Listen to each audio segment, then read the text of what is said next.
जनसुराज अभियान के सूत्रधार प्रशांत किशोर ने बिहार विधानसभा के उपचुनाव को लेकर बड़ा बयान दिया है।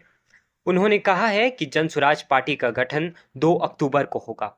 यदि उपचुनाव 2 अक्टूबर के बाद हुआ तो जनसुराज चुनावी मैदान में जरूर उतरेगा। यदि उससे पहले हुआ और इमामगंज तथा बेलागंज के जनसुराज से जुड़े साथी चुनाव लड़ने का फैसला करेंगे तो उनमें से ही किसी को निर्दलीय उम्मीदवार के तौर पर मैदान में उतारा जाएगा।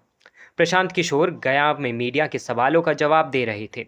उन्होंने एक सवाल के जवाब में कहा कि इमामगंज और बेलागंज में कोई फर्क नहीं, अगर चुनाव लड़ेंगे तो दोनों क्षेत्रों से लड़ेंगे।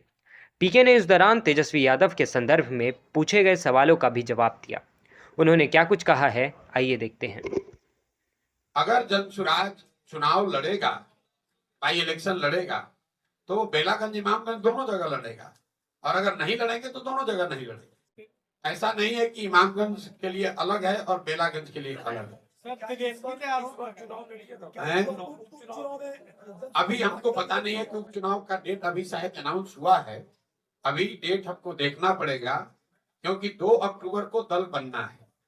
2 अक्टूबर के बाद अगर चुनाव है तो निश्चित तौर पर चुनाव लड़ा ही जाएगा, उसमें कहीं कोई दो मत नहीं है। लेकिन अगर 2 अक्टूबर से पहले चुनाव हो रहा है तो यहाँ पर जो जनसुराज से साथी जुड़े हुए हैं उनसे बात करी जाएगी, और अगर लोग चाहेंगे कि नहीं चुनाव लड़ना है तो जनसुराज की व्यवस्था से जुड़े हुए किसी साथी को निर्दलीय उम्मीदवार के तौर पर, जनसुराज समर्थित निर्दलीय उम्मीदवार के तौर पर चुनाव लड़ाया जा सकता है। जनसुराज में जो जुड़ रहा है वो पैसे देके जुड़ रहा है। अब देखिए, ये लोग बोलने से पहले अपनी ही बात नहीं देखते हैं। कुछ दिन पहले तेजस्वी यादव के दल आरजेडी के अध्यक्ष ने चिट्ठी निकाला कि भाई आप लोग राष्ट्रीय जनता दल छोड़कर जनसुराज मत भागिए, आप लोग लालू जी के सिपाही हैं, समाजवाद के नेता हैं, सामाजिक न्याय के पुरोधा के साथ जुड़े रहिए। तो क्या तेजस्वी यादव ये कह रहे हैं कि आरजेडी के लोग पैसा लेकर जनसुराज ज्वाइन कर रहे हैं? तो ये तो आरजेडी के कार्यकर्ताओं को, अपने ही नेताओं को गाली दे रहे हैं, अपने नेताओं को भ्रष्ट बता रहे हैं। भाई, अगर पैसा देकर उनके लोग आ रहे हैं जनसुराज में, यही तो, जब आप अपने से राजनीति नहीं किए हैं, पढ़ाई लिखाई किए नहीं, राजनीति बाबूजी का दुकान था तो मिल गया है, तो बोलना कुछ चाहते हैं, बोल कुछ और जाते हैं। अब बताइए, अपने ही नेता को कह रहे हैं कि पैसा लेके जनसुराज में गया है।